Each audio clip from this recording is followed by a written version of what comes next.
It's Geoff Waterman here, Canada Throws podcast. I will be by myself tonight. Rammer has a previous engagement that he had to take care of, and I wanted to make sure to still get this show in before next week. Rammer and I will have a big one for the ACL Canada Open number 3. Goes February 7th to 9th, Drummondville, Quebec. So we'll do a bit of a preview show next week. James won't be heading down. He's still dealing with some injuries with his wrist and thumb. So he's going to sit this one out. Jude and I will be there along with, a couple hundred other folks. So if you're on the fence about signing up for that, do it. It should be a great event. Last year it was fantastic. The venue is incredible. There's a hotel right next to the venue. If you don't want to drive anywhere, you can just get a room there, walk over to the venue, play, head on back. Definitely a bit different doing this by myself. It's nice having the back and forth with James, but we'll carry on. So we had a bit of a lighter weekend last weekend in Canadian Cornhole. Big regional in Drummondville. Daniel Vines put it on. We had a few Canadian pros there, or my mistake, Canadian elite player Simon Dallaire. He was there. He took down doubles, finished second in singles. Kid by the name of Felix Parody beat him in singles. So I watched that last match on the live stream, and Felix got game for sure. He was hitting some big shots, beautiful bag. I'm expecting to hear that name again. It looked a little bit like Simon was running out of gas near the end. He had some big shots, which he hit, but was also leaving his roll bag kind of, off to the side, which honestly, I find that when the roll is on, it definitely is on, but when it's off, that's you're going to get a whole lot of that. So I saw a bit of that from him near the end. But I mean, overall, what a great performance by him, once again. He's won, I'm not even sure how many events this year. It seems like every week we talk about him winning again. So we'll see him in a couple weeks in Quebec, see if he can qualify for the pro bracket again, see if he makes a run. It would definitely, that wouldn't be a surprise for me. But we'll get more into Open 3 next week when I have James back, and him and I can break it down a little bit for you. We have, a lot of divisions going on, so I'd like to spend some time, probably the whole show, and just go over that. Another regional last weekend, Garden City, Niagara Falls. Steve Hensby took open singles. Mike Dills was second. And then, I thought it was Steve and Jody. 1 second. I was just second guessing myself because I was pretty sure Steve and Jody won. Yeah, they did. So Steve and Jody took down open doubles. That's their second win as a team this season. They also won the Cannington regional earlier in the year. That was a month and a half ago. So they're doing some damage, getting the dubs. Jeff Culbert and Mike Dills finished second in open doubles. Alin Ladisseur ran her regional this past weekend as well. I believe they had the blind draw on the Friday. I'm not actually sure who took down the blind draw. I didn't see any posts about it, but I did see Alin post some winners picks from the event. I just can't find them right now. I'm pretty sure Paul won. You know what? I should have done a little bit of a better job there. Oh well, you know what? Shit happens.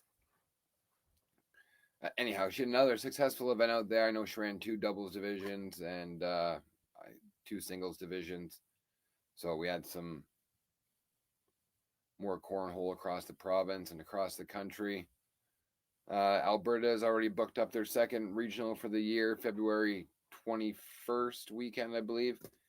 21st and the 22nd. I think that as these other provinces grow, we're seeing, they're labeling this as Alberta's second regional of the season, and maybe they only have enough players or enough interest to run, one regional a month. I mean, if they're getting that, that's fantastic. But in Ontario, we can play. No, nine. I mean, last month there was 9 regionals in Ontario, so that just goes to show you. This month coming, or the rest of this month, I have my regional on Saturday, the Sudbury Winter Showdown. Still room in the registration. I have a giant venue, so I have lots of courts. I can take lots of teams. So if you want to come down or up to Sudbury and throw this weekend, still spots available. Registration is still open till closes tomorrow. So sign up. All right, let's just break down a couple of things. I want to break down the Canadian point system again. We did this earlier in the year, just on the socials,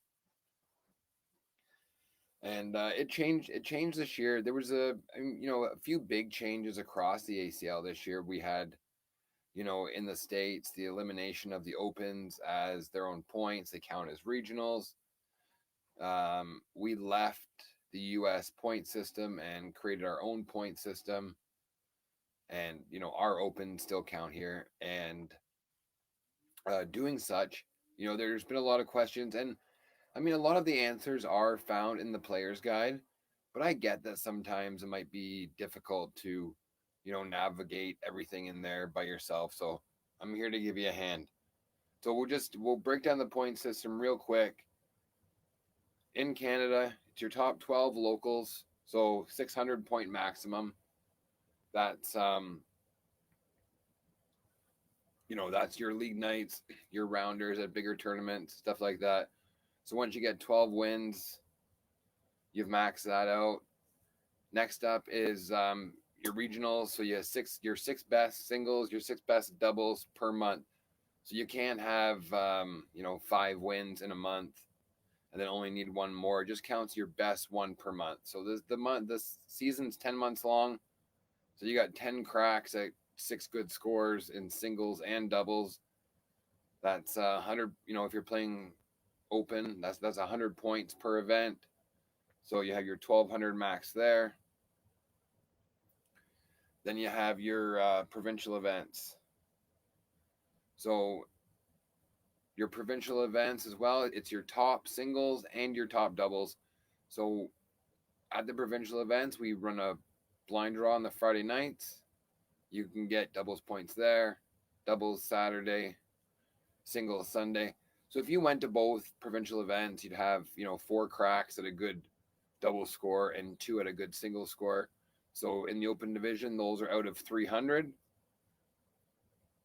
and your top of each count. So you could max that out at 600, and opens is the same thing. There's no blind draws at opens, and the doubles is tiered. So you definitely have to earn those tier 1 points by going through the rounders process, which that's my favorite. I don't like events where you can just sign up in your doubles division and play. I think you should have to earn your division every single time.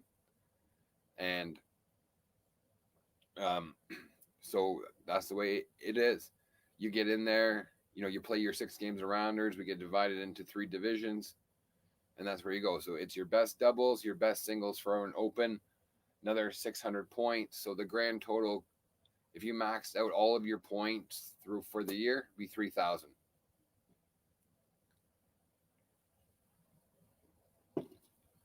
So I think that that's really just a preface to, going into what the ACL announced this week as ACL Canada announced, the ways to qualify to be an ACL Canada Pro next season. And, those points when you're looking to, and just to clarify, that 3,000 is in the open standings. in the provincial standings, the open event doesn't count. So that one is only out of 2,400. I know, slightly confusing. There's two different areas, but the provincial event is for players that just want to play inside their province. They don't necessarily have to go to the big events. It just gives these opportunities to more individuals without having. We already have a lot of events that we have to attend to, try to get to the top of the leaderboard. So I think by just removing, even that one event, it makes things slightly easier for players. I mean, we all have jobs and lives outside of cornhole. Well, some of us have lives outside of cornhole. So it's important to, just kind of keep it accessible for more and more players, right?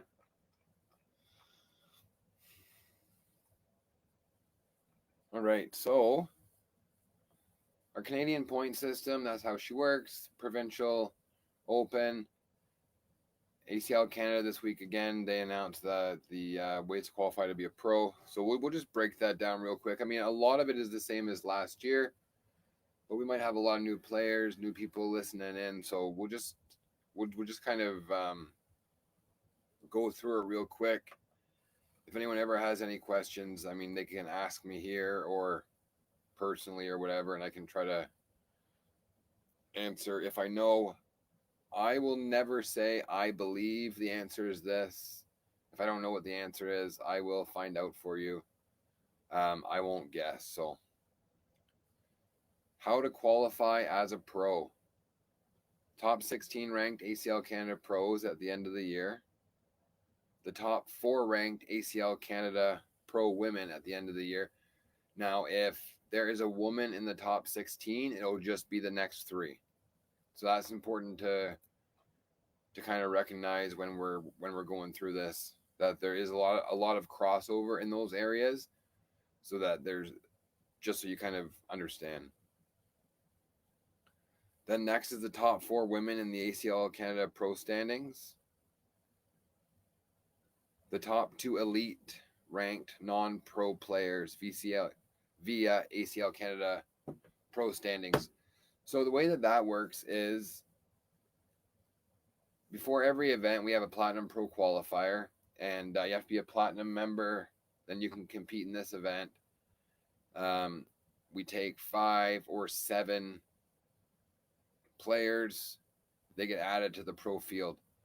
Now, I know the standings aren't updated yet with the kind of with the suffix on the names, but it will be shortly. I'm hoping.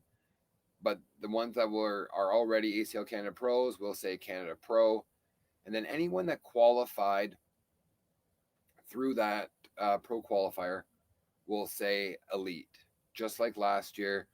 So all of those elites that qualified through there, the top 2 elite players will become automatic pros next season. So right now, there's only been 2 that have qualified for both events so far.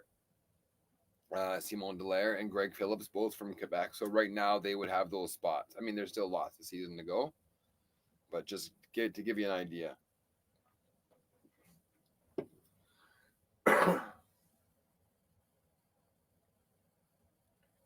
After that is the top 8 ranked elite players or ACL Canada Pro players in the ACL Canada Open standings. So if you haven't already qualified through one of the other 4 areas, then we start going down the open list. Now we got the top 4, or sorry, the top 8 elite or pro players have their pro cards for 25-26. Next is the top 2 from the open points, any status. So for this, you don't have to be an elite. You didn't have to qualify. The top 2 after that. Then next, it's the top 4 finishers at this year's pro qualifier, which will be in Ottawa on the Sunday. So that's July 21st, I believe, is the Sunday. So there'll be a pro qualifier there. Last chance to kind of earn your spot. Top 4 become pros for next season. Then we have the top 2 players in each of the ACL provincial standings. So there's 5 provinces right now that have ACL pros already and have ACL Canada leagues. So those 5 provinces, the top 2 players from each of those provinces will become ACL pros for next season. The winner of the 2025 Canadian Cornhole Federation Junior Singles National Championship. So that's how Mason got in last year, right? He won the CCF National Championship in Ottawa. He became an ACL Canada Pro for this year. That'll be the same as this year coming. Whoever wins that event becomes a pro. The top junior in open points. So the next, not already qualified. So say Mason was number 1 in junior points and Ludovic Dag was number 2.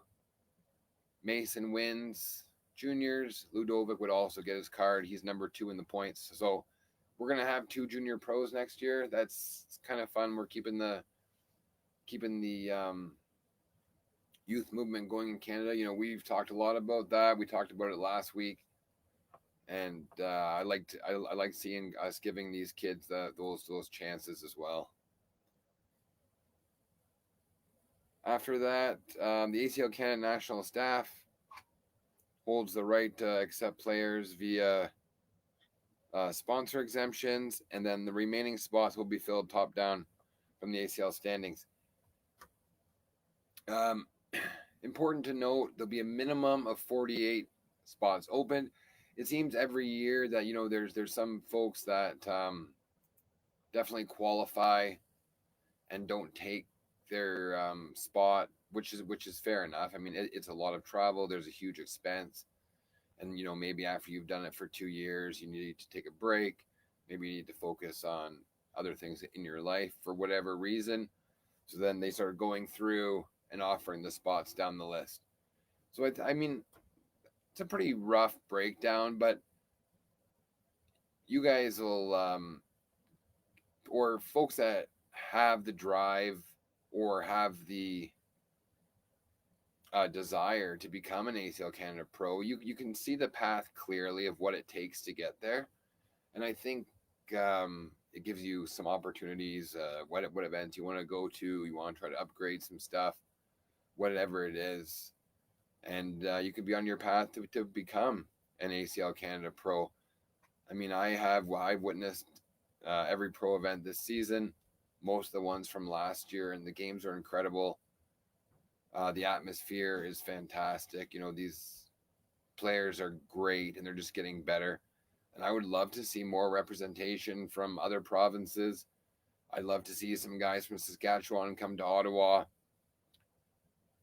in July, take a crack at becoming one. I would love to see some of our Quebec women get their names in the hat too. I know they have some good players in Quebec and some good female players too. And we just haven't seen them a lot across the rest of the country. We haven't really had any traveling female players from Quebec. But I'm hoping that, you know, as this thing keeps growing, we see more of that as well. So those are the 2 things that we really need to get here. You know how to get the points, you know what it takes to get in the standings, but how important are those actual points? And I mean, if you're point chasing is what some people call it, and you're trying to get these wins, you know, guys are playing 2-3 tournaments a month trying to max out these regional points because they're important. Your first for first place is 100, and then it starts going down by 2. So by the time you get to 4th place, you know, you're down to 94 points and you're 6 points off that perfect score already. So it's nice getting those wins when you can and trying to maximize those points. Same with the locals. You know, you can get 12 local wins. I thought I had maxed out last night, but I was mistaken. I need one more. So I'm stuck at 598 right now, and I got the regional this weekend, hoping to add to the point total with a couple good finishes. I'm partnering with my life partner, Alicia, for this one, so we'll see how that goes. She was on fire last night, so shouldn't be a problem.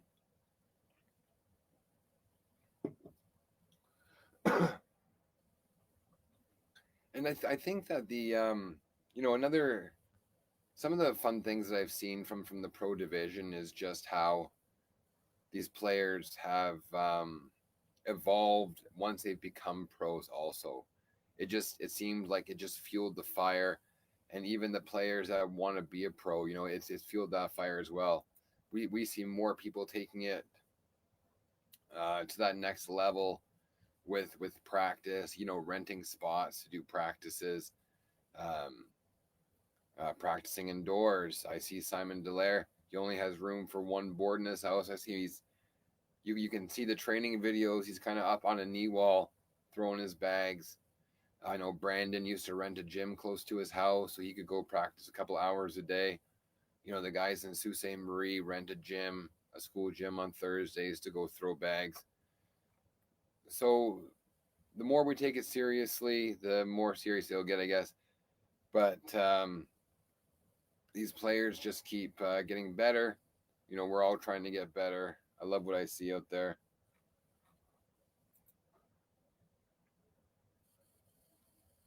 All right. So I mean, really, without James, there isn't a whole lot of discussion back and forth. I just kind of wanted to break down the past week. I wanted to go on today just basically to talk about the point system, to reiterate how important it is to read the player's guide, know the player's guide, so that we don't have to ask the directors, a ton of questions. If you don't understand something, of course, come to us, of course. But there is a lot of information in the player's guide, and you should definitely have a look at it. And then just to go over the release this week with the ACL Canada Pro stuff. So just before I take off, though, I want to mention that Team Canada Throws does have a bag collab out right now with the Team Canada Throws bags through Octane Cornhole. All models available on Octane Cornhole. They start at $95. You can rep us on the courts if you're ever looking for, jerseys, whatever. You give us a message. All the money that we make, we send back into the cornhole community through sponsorships, free jerseys, giveaways, stuff like that. This isn't none of this stuff is going into anyone's pocket. All the podcast equipment that was just bought with my own money. Every dollar I make off those jerseys goes back to initiatives, right? So help us keep helping the cornhole community, continue to grow this movement, and hope to see some big things from Canada Throws by the summertime. Maybe even a booth set up at an event. Get some merch, get some bags, and keep growing this movement. Okay, so thanks everyone for watching, listening. If you have any questions, feel free to put in the comments or send me a message. And I hope everyone has a great night.